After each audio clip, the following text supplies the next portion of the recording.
En estos encuentros hablamos de apegos, de vínculos, de heridas, de sanación, también de deseo, de confianza, de fe, de una búsqueda de amor que nos caracteriza a todos.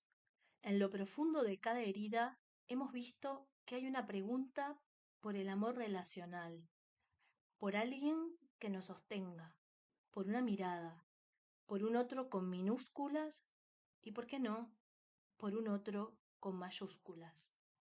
Pero esos vínculos no nacen de un instante de simpatía, ni de afinidades que podemos tener. Un vínculo que transforma, que sana, que humaniza, se teje con tiempo, con paciencia, con mucho trato con profundidad. Exige aprender a mirar al otro más allá de lo que me gusta de él, más allá de lo que me resulta cómodo, de lo que me cierra del otro, algo que no es fácil.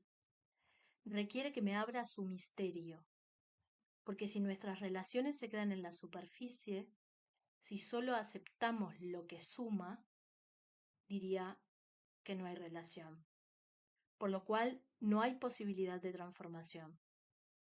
Hay muchas propuestas hoy de psicología, de espiritualidad, y todas tienen algo de valioso. Pero soy una convencida de que un vínculo que nos transforma nace de una experiencia que lleva tiempo. No se improvisa, no se puede empujar, acelerar, sino que se acompaña, se espera. Y es lo que más me preocupa de hoy.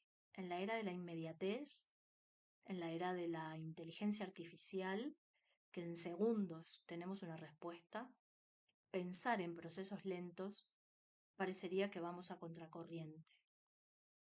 Pero como hemos visto en cada capítulo, lo humano se va armando justamente en el tejido lento y profundo de una relación, de muchos encuentros. ¿Qué tal, amigos? Soy María Noel, soy psicóloga y los invito a través de estos minutos a adentrarnos en el mundo de las relaciones interpersonales, en nuestro mundo de los vínculos con los demás, algo que nos va configurando como personas, que nos hace ser quienes somos.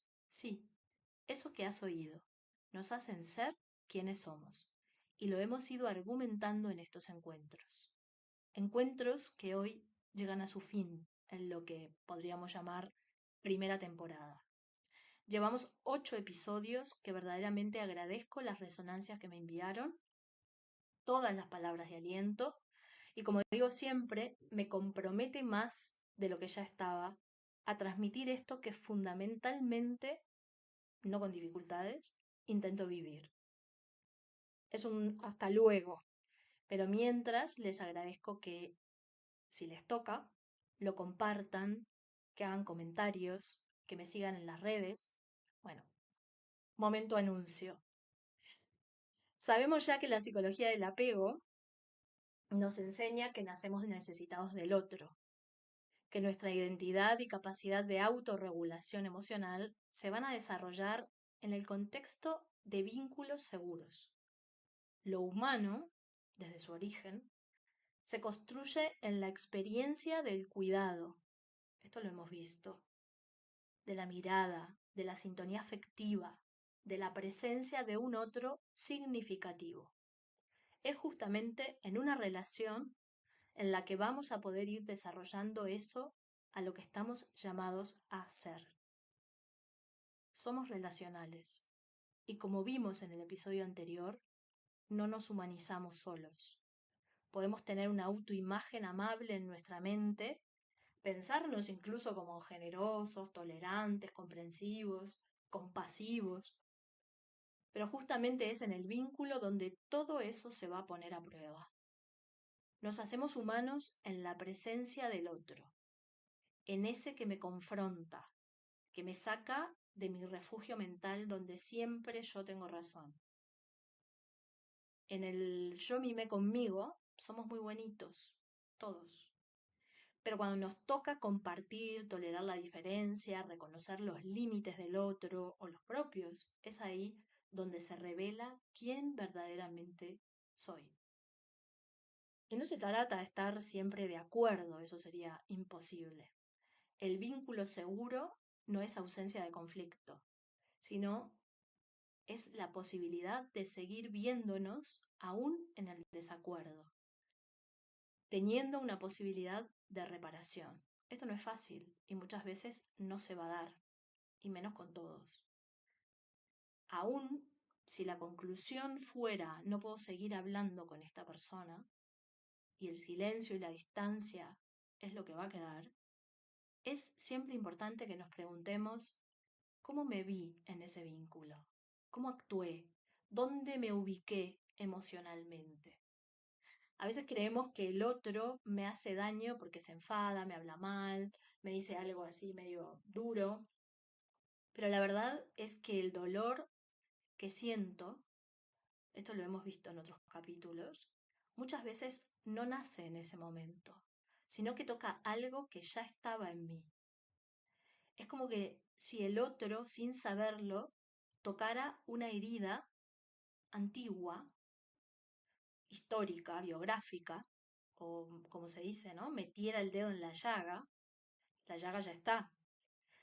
El otro mete el dedo en la llaga, y esa herida o esa llaga tiene que ver en lo vincular, en cómo, como ya lo hemos visto en los otros episodios, cómo fui mirado, cómo fui sostenido o no, amada o no, ignorada desde mis primeros vínculos. No es que la herida la causa el otro o ese otro concreto que tenemos hoy delante. La herida ya está. Quizás nos la hemos callado años o no la hemos visto. A veces pensamos que el otro nos hiere porque se enoja, porque se aleja, porque nos dice algo que nos duele, pero la verdad más profunda es que el otro nos revela una herida que ya estaba. Es una huella de nuestra historia de apego, de esos vínculos que nos marcaron, con presencia o con ausencia. Que el otro me lleve la contraria, ¿qué toca mío? ¿Me siento no validado en mi argumento? ¿Qué hay debajo de lo que estoy sintiendo? ¿O por qué tengo que gritarle? ¿Para representarme fuerte? ¿Para simular que tengo un poder, una seguridad? Esto daría para la segunda temporada.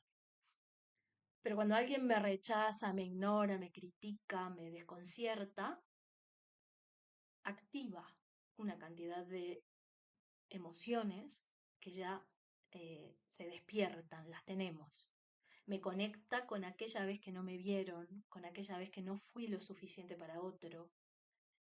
Y a veces mi reacción sea esconderme, cerrarme o juzgar como mecanismo de defensa. En este sentido, aunque duela, el vínculo es una oportunidad. Me pone en contacto con partes mías que estaban dormidas, confundidas, silenciadas, reprimidas. Por eso cuando alguien me despierta una emoción intensa, enojo, miedo, abandono, vergüenza, me humilla, no sé, en vez de quedarme atrapado en culparlo, justificarme, incluso tiempo después, eh, podemos preguntarnos qué parte vulnerable mía, ¿no? Ha sido tocada. ¿De qué historia vincular viene ese dolor que me provoca esto?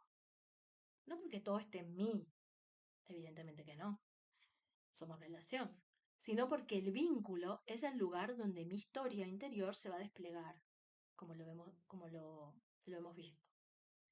Pero en todos los casos, el otro revela mi modo de estar en el mundo. Y como muchos me pidieron, esto quizás es un poco atrevido de mi parte, pero bueno, como muchos me pidieron que articule estas cuestiones psicológicas con temas de espiritualidad, me animo, hoy que es el último capítulo, a decir que esto está en los orígenes, en el Génesis. Algunos creemos en la Biblia como palabra de Dios. Otros pueden verla como un lenguaje simbólico, como unos relatos que expresan verdades profundas del ser humano.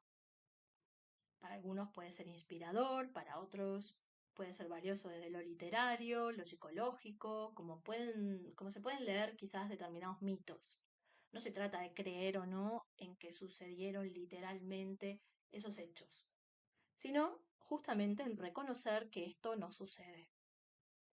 Y en cuanto a lo vincular, desde ahí ya se dice, Dios dice, no es bueno que el hombre esté solo, ¿no?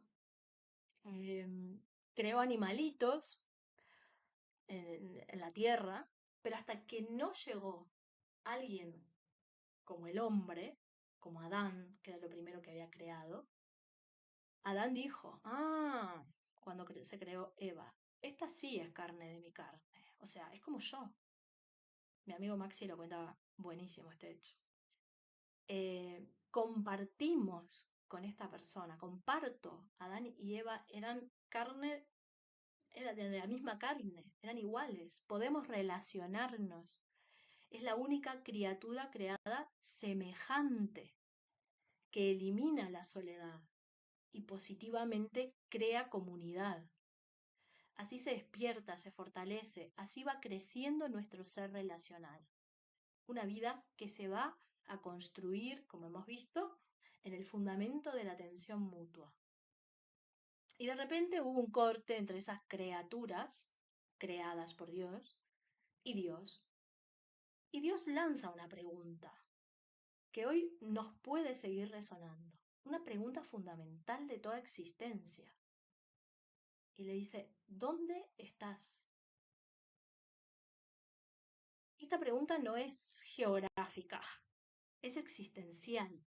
Dios no necesitaba saber dónde estaba Adán físicamente. Lo que estaba haciendo era invitarlo a tomar conciencia de sí mismo, de su estado, de su distancia, de su desconexión. Quedó como medio errante, ¿no? Fascinado por la superficialidad, pero quizás muy hambriento internamente de una raíz. Y esta es la primera pregunta de la historia bíblica. Y creo que sigue resonando hoy en cada uno de nosotros. Y es bueno que nos la preguntemos e intentemos responderla. Pero a la vez es la voz de un Dios que no abandona, que sale al encuentro, incluso cuando cortamos la relación, cuando nos escondemos, cuando fallamos, cuando creemos que ya no merecemos ser vistos. No es un reproche que nos hace, es un llamado a volver. Luego con Jesús lo vamos a ver mucho más claro, ¿no? Esta ya sería la tercera temporada. Es eso que anhelamos, esa relación segura. Y después viene una segunda gran pregunta que tiene que ver con todo lo que venimos hablando, en el Génesis también, ¿no?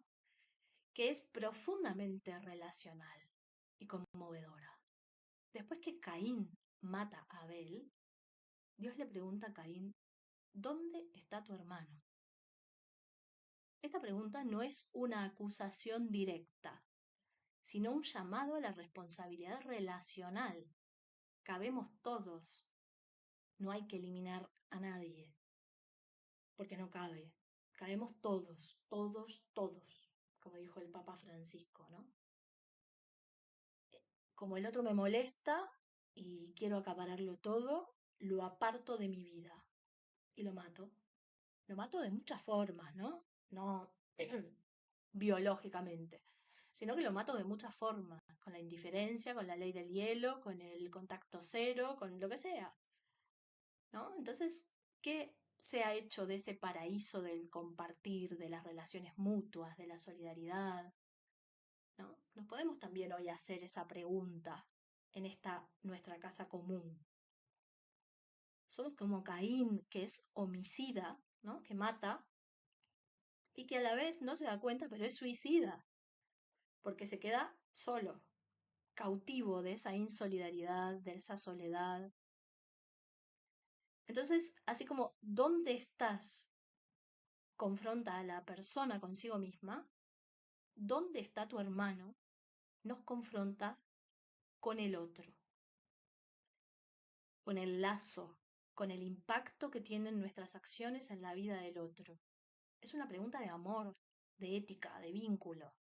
Dios no le pregunta a Caín qué hizo, por qué, sino ¿dónde está tu hermano? Que puede ser cualquier prójimo, ¿no?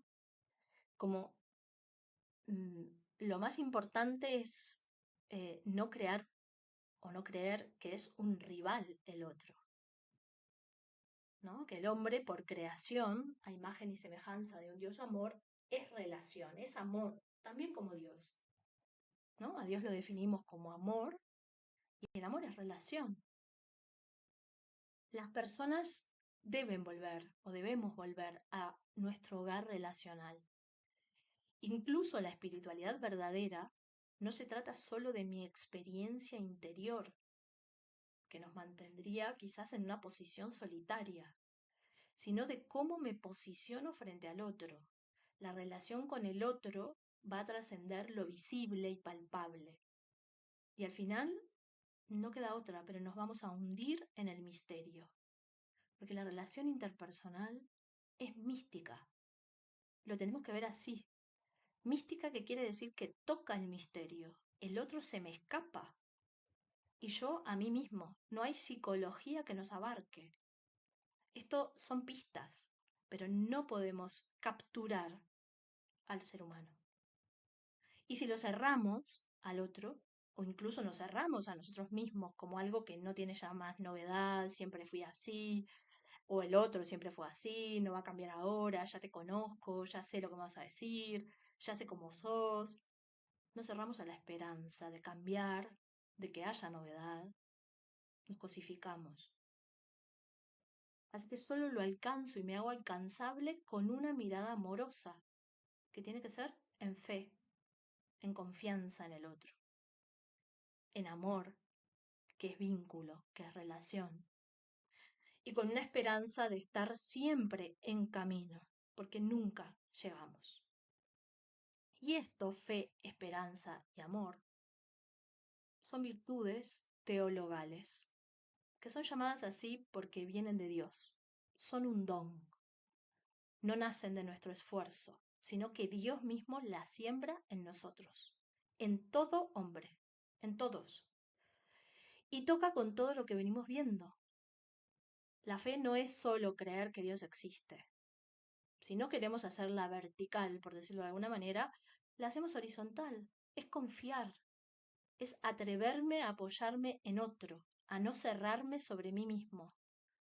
Fe, confianza, como hemos visto en el apego, es salir del aislamiento de yo me las arreglo sola y abrirme a una presencia que me sostiene. Una presencia que es humana, también puede ser divina, ¿no? También puede ser, obviamente, fe, confiar en Dios, pero también es confiar en el otro. Creer que el otro puede cambiar, que puede amarme, que yo puedo amar también. Sin fe no hay vínculo posible. Si no creo en el otro, no me puedo relacionar. Esperanza, sería otra de las virtudes teologales, no es un optimismo ingenuo. Este es el año de la esperanza, que nos lo dejó el Papa Francisco. No es creer que todo me va a ir bien. Es una firmeza interior que nos va a sostener incluso en momentos de oscuridad. Es mirar al otro no solo por lo que hace hoy, sino por lo que está llamado a ser y que se va a desarrollar en función también de nuestra confianza, de nuestra mirada. Es ver la semilla en el barro. Es lo que nos permite seguir apostando por los vínculos, incluso después de un conflicto, de una caída, de una decepción. Y es también esperar en Dios, que actúa en lo escondido y no nos suelta, como hemos visto, si lo podemos llegar a ver como esa figura de apego seguro. Y el amor, en este nivel, no es solo sentimiento, un sentimiento, ni simpatía con alguien. Es una decisión de salir de nosotros mismos hacia el otro. Es quizás creernos que podemos amar como Dios ama, con ternura, con paciencia, con libertad. Y ese amor que viene de Dios se hace visible y real en cómo nos tratamos entre nosotros. No hay amor a Dios sin un amor encarnado. Y si hay que elegir, hasta el propio Jesús dice, así los conocerán que sois o que son mis discípulos, si os amáis entre vosotros, no si me amáis a mí. El verdadero seguimiento no se mide en cómo le amemos a Jesús.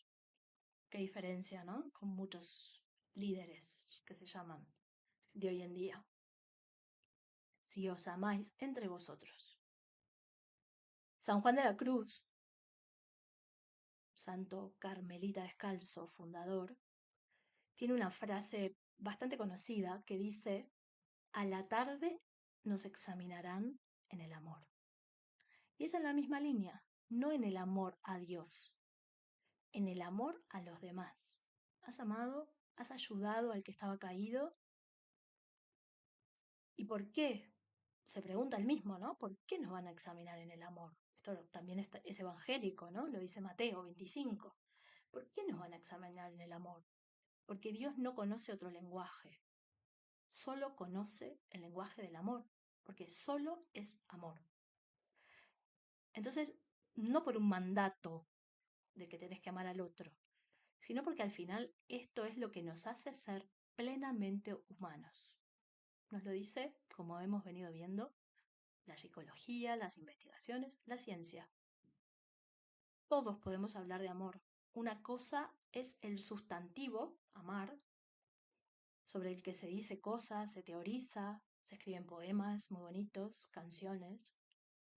Y otra cosa es el verbo amar habitado por una persona, por un sujeto, que vive la experiencia del amor. Eso es lo restaurador. Esa es la esencia del pensamiento de los místicos, el amor. Que al final es lo que somos, creados a imagen y semejanza de un Dios que es amor, somos eso, amor. Y lo podemos leer, si no le queremos dar mucha vuelta, el amor como relación. Y como empecé esta temporada con el encuentro con un libro, con un amigo, mi amigo Maximiliano Reis, que como les he dicho me cambió mi mirada, me cambió la vida, no puedo menos que acabar esta temporada con una cita de su último libro, donde todo esto lo despliega totalmente. El libro se titula Siempre en el camino del amor. Es en referencia a San Juan de la Cruz y a su obra. Y Maxi dice ya en el prólogo, o sea, para arrancar nomás, dice, somos amor, como vocación que da sentido a toda nuestra vida. Si permanecemos fieles a nuestra vocación, vamos en camino a una humanidad más humana, divina, por eso de imagen y semejanza. Vamos en camino a una existencia amorizada, al amor puesto en acto. Y ahí sí podremos decir con Juan de la Cruz que solo amar es mi ejercicio. Muchas gracias por acompañarme hasta aquí y si en cierta medida te ha tocado de alguna manera este podcast, te agradezco que lo compartas y seguimos.